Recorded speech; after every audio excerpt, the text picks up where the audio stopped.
Nagugat ang matinding usap-usapan matapos bumunyag si Congressman Rodante Marcoleta ng umano'y koneksyon ni Tito Sotto at Liza Marcos. Ayon sa kanyang pahayag, may hawak siyang ebidensya na maaaring magbigay linaw sa kanilang relasyon at posibleng magdulot ng malaking kontrobersya sa publiko. Ang biglang pagbunyag ni Marcoleta ay agad namang umani ng atensyon sa social media at maraming netizen ang nagkakaisa sa paghihintay ng kompletong detalye ng naturang ebidensya. Samantala, hindi pa naglalabas ng formal na pahayag sina Sotto at Liza Marcos tungkol sa alegasyon. Ngunit ayon sa ilang source, nabigla umano ang kampo ng dalawa sa matinding pagsisiwalat ni Marcoleta at agad nilang pinag-aaralan ang posibleng hakbang na gagawin upang tugunan ang issue. Sa kasalukuyan, patuloy na sinusubaybayan ng publiko at ng media ang bawat kilos at pahayag kaugnay sa naturang kontrobersya. Iginiit naman ni Marcoleta na handa siyang harapin ang anumang investigasyon at patunayan ang kanyang sinasabi. Anya, mahalaga para sa kanya na malaman ng mga mamamayan ang katotohanan at hindi lamang ang haka-haka. Sa ngayon, nananatiling mainit ang issue at abangan ng publiko ang mga susunod na kaganapan at posibleng reaksyon ng mga sangkot sa naturang pagbunyag.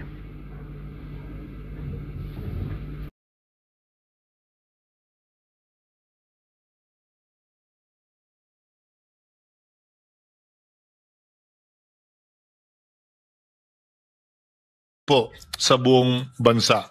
Upang sa gayon, maharap natin ang mas mabibigat na problema na dapat kaharapin ng ating bansa kaugnay sa ekonomiya at pagbibigay na mas magandang kalidad ng buhay sa mas marami sa ating mga kababayan.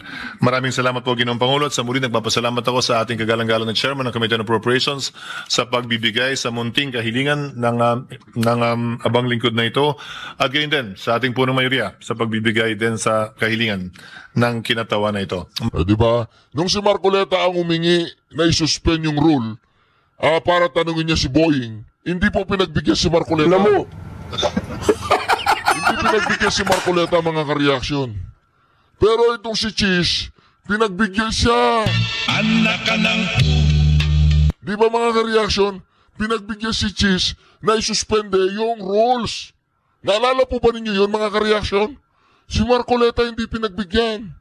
At ngayon, nagpapasalamat, pinupuri, nagbibigay pugay itong si Cheese sa presidente niya.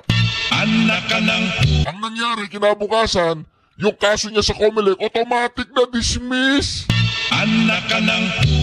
Kapag na-dismiss yung kaso niya sa COMELEC, automatic, hindi na siya kasama sa sasampahang kaso. Anak ka ng... Sino na lang? Si Villanueva na lang, tsaka sino? Si Jinggoy. Iniintay pa ni Bongbong Marcos na bumaliktad na itong si Jinggoy tsaka itong si Villanueva. Kayong dalawa, bumaliktad na. Anak ka ng... Diba ito yung Senate President? Yung pro temp si Jinggoy? Yung majority floor leader si Villanueva? O, sumunod na kayo. Anak ka ng...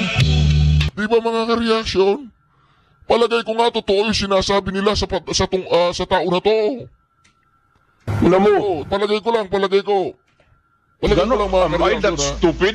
English yan. Tagalog yan is ganon ako gagago. Abogado ako, fiscal ako, ganon ako gagago. Tama kayo. Alam mo, Mr. Chair, tama po si Mr. Duterte. Pinuri niya si Bongbong Marcos. Si Bongbong Marcos, sa kanya lahat pumupukol yung sinasabi ni Saldico. Hindi totoo yung sinasabi ni Saldico. Meron siya mga ebidensya. Sinabi niya 100 billion insertion, hindi lang yun. Yung asawa ni Bongbong Marcos, siya yung mayawak ng kartel ng bigas, ng asukal, ng galunggong, ng kahit ano-ano pa dyan sa custom. Siya ang reyna ng custom di umano. Sabi ni Saldico. Anak ka ng...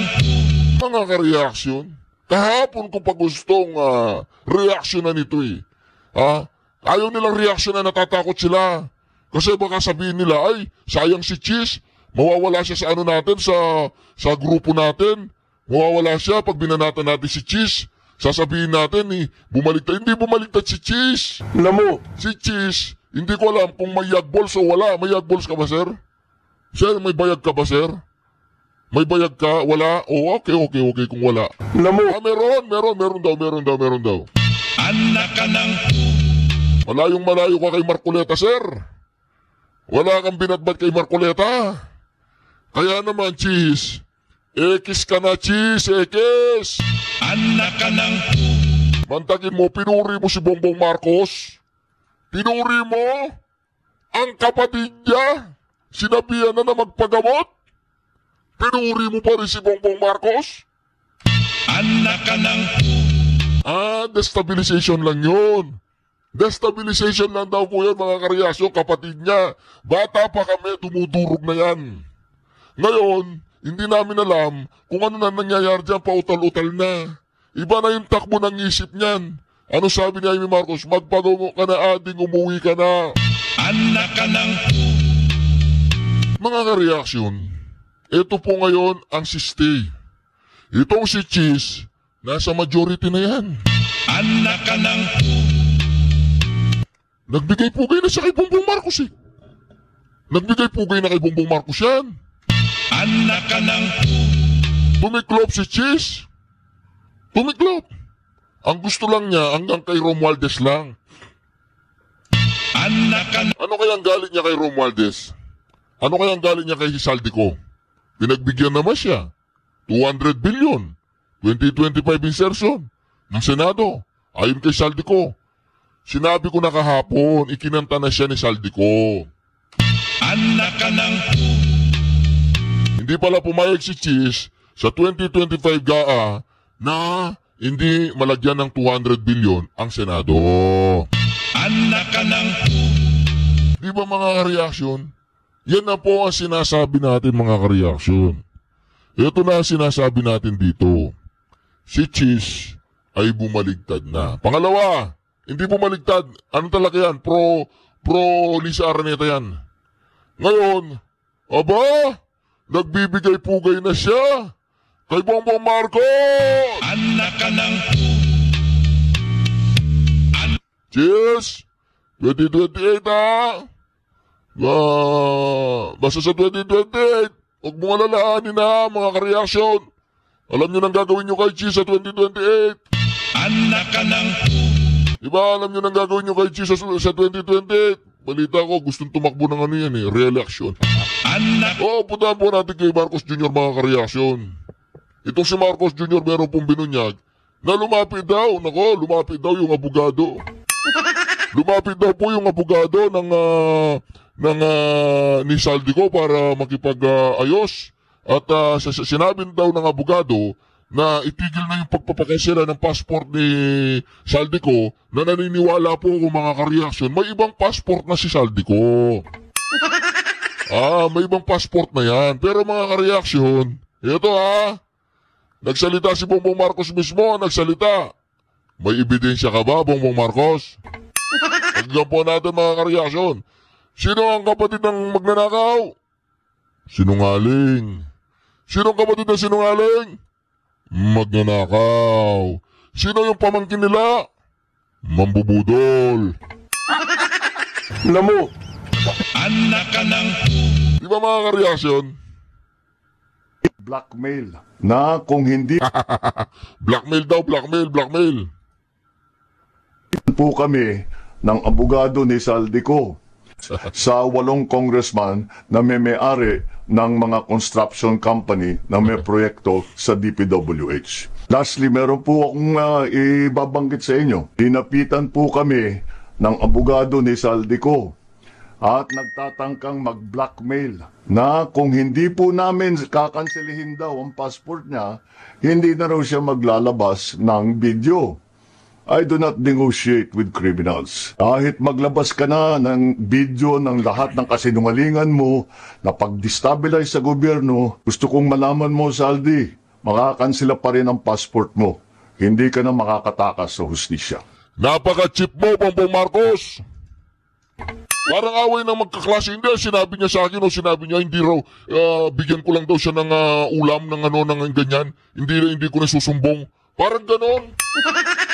Bongbong Marcos, napaka-cheap mo naman. Sasabihin mo yon, wala pa ka bang spokesperson na hindi manggagaling diretso sa'yo? Anong ebidensya mo? Pakita mo yung ebidensya mo. Walang wiretap, walang ebidensya, ganun lang. Kinausap lang kayo, ganun. Ganun pa ka. Alam mo, Bongbong Marcos, kailangan mo na siguro talaga magpa-rehabilitation. Kontakin mo, sinabi mo yan. Anak ka ng Mantakin mo, sinabi mo yan. Presidente ka?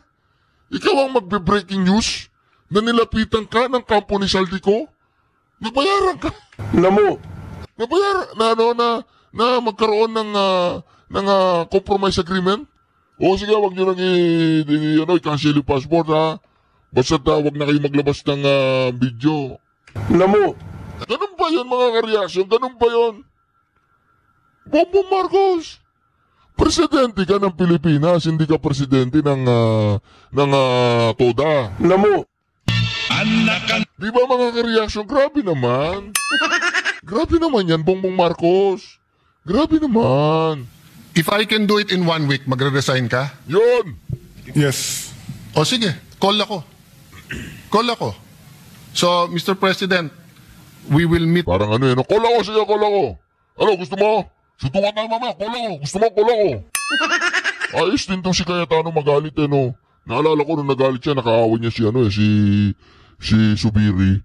Alam niyo nung nag-away sila ni Subiri, napahawak ako bigla dun sa upuan ko. Sabi ko, huwag mong labanan si Subiri. Ako, tutumba ka dyan. Kaya nakalaban ko na po kasi ng sparring si Subiri. Oh, black belter yan eh. Kaya lang itong si Cayetano, ibang belt ang hawak nito. Oh. Pero ayos siya, nagigipagamunan na naman si Cayetano. If I can do it in 1 week, magre-resign ka? Yes.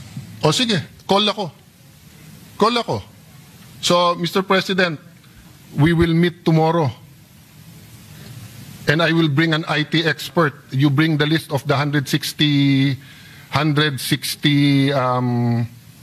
hospitals and all of this case rate. Okay?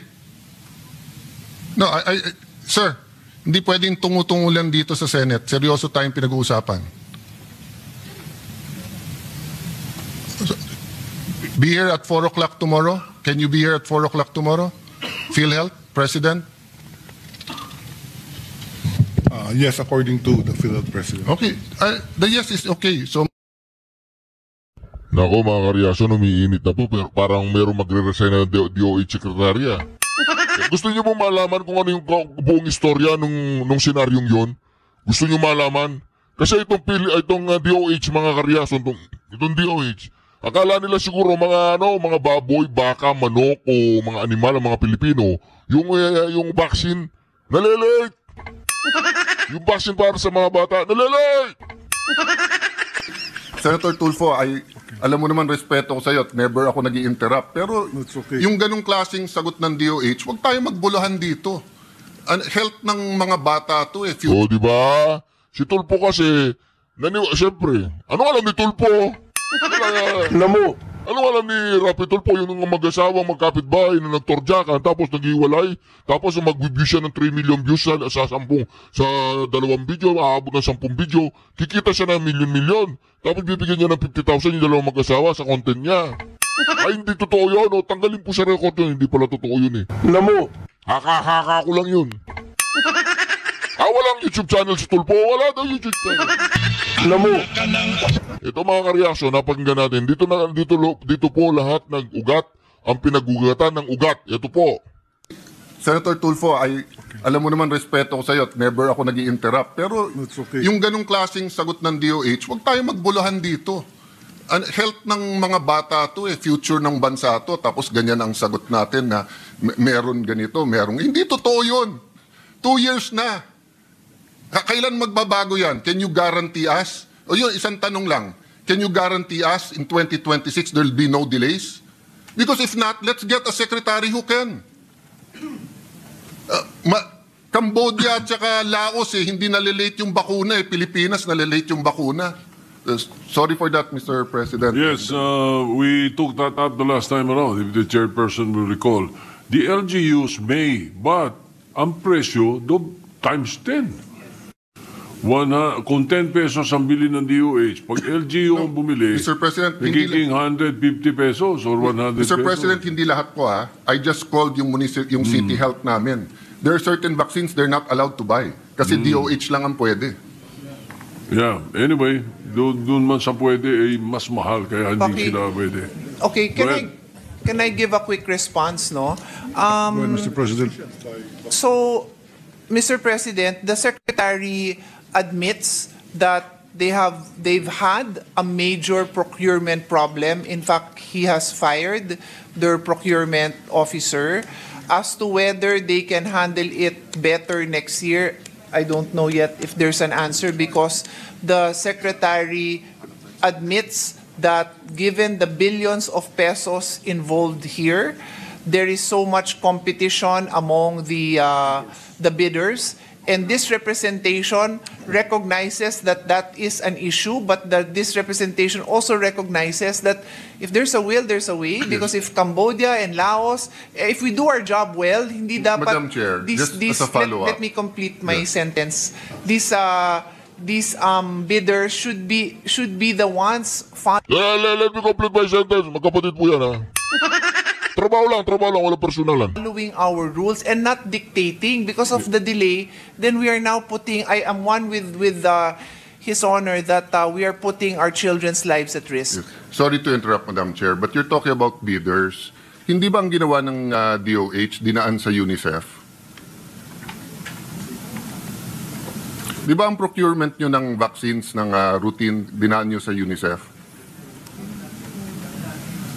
According to the Secretary, before it was, and this representation also remembers, before, like for example, the hepatitis B vaccine was passed through UNICEF. Pero now, according to the Secretary, mga 10 years ago pa daw, that, according to the Secretary, nung USEC pa siya, sandali, I am receiving conflicting information. Hold on. Di ba? Dinaan na sa UNICEF.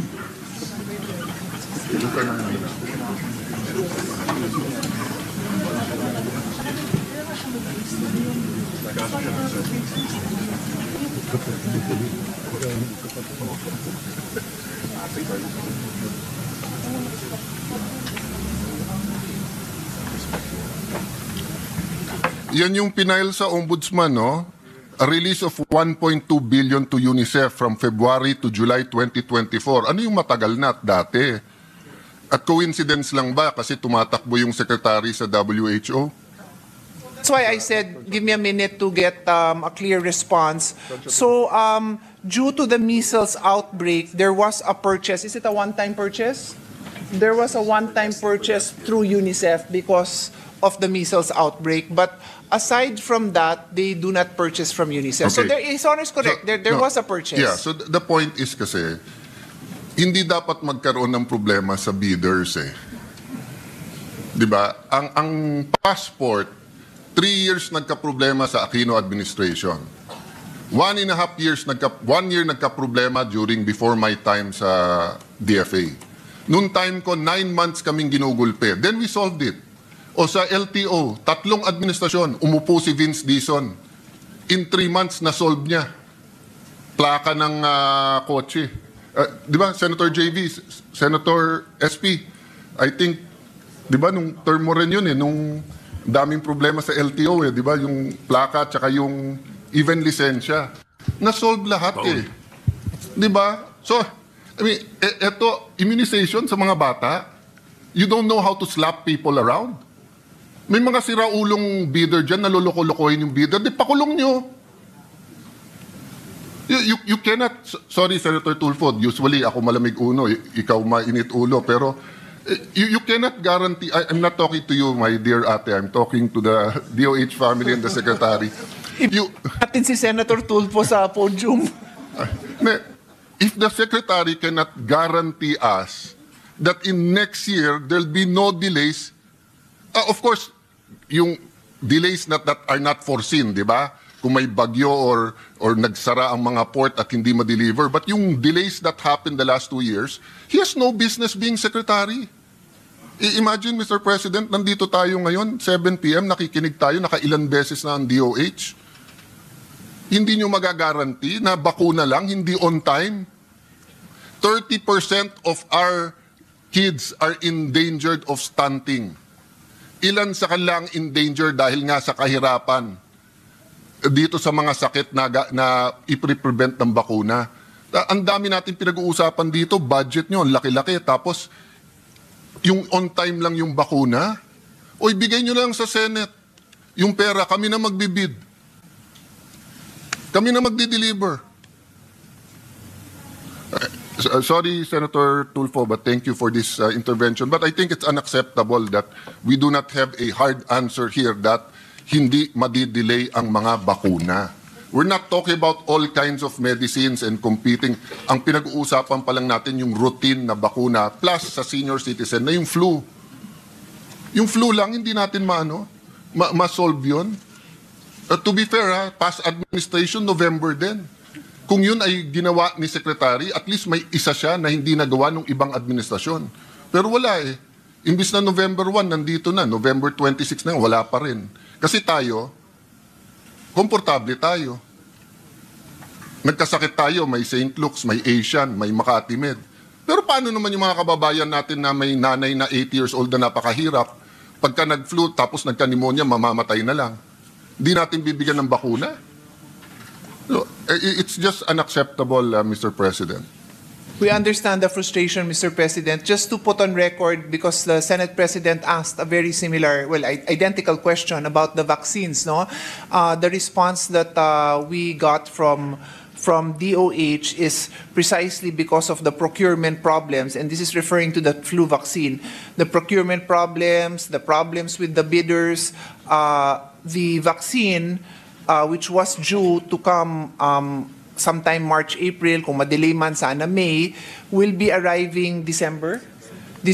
So what they did was, the December vaccine is now, has that formulation for the next year's variants of viruses that are normally, well, that are predicted to happen next year. But I hope Senator Alan heard that, because that response was for him. Thank you, Mr. President. Senator Tulfo, you have the floor again. Thank you, Madam Sponsor. Thank you, Mr. President. Sabi po ng DOH kanina, logistic ang problema, kaya nagkakaroon po ng worth millions and billions na mga medicine na expire and about to expire.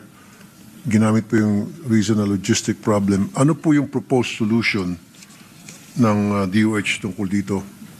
Madam Sponsor, Mr. President.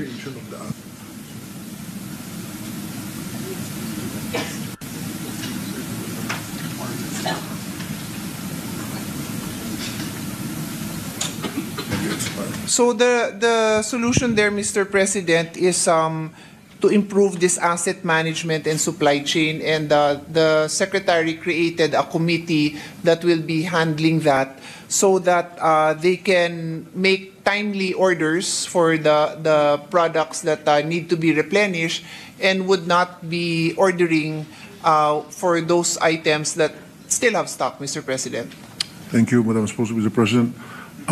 Baka hindi naman po yung logistic problem ang problema talaga. Baka ito yung incapable small-time fly-by-night na mga nanalo ng mga supply contract, Mr. President. Nabanggit nga kanina Senator Cayetano, Senator Alan Cayetano, na late na dumarating yung mga medisina.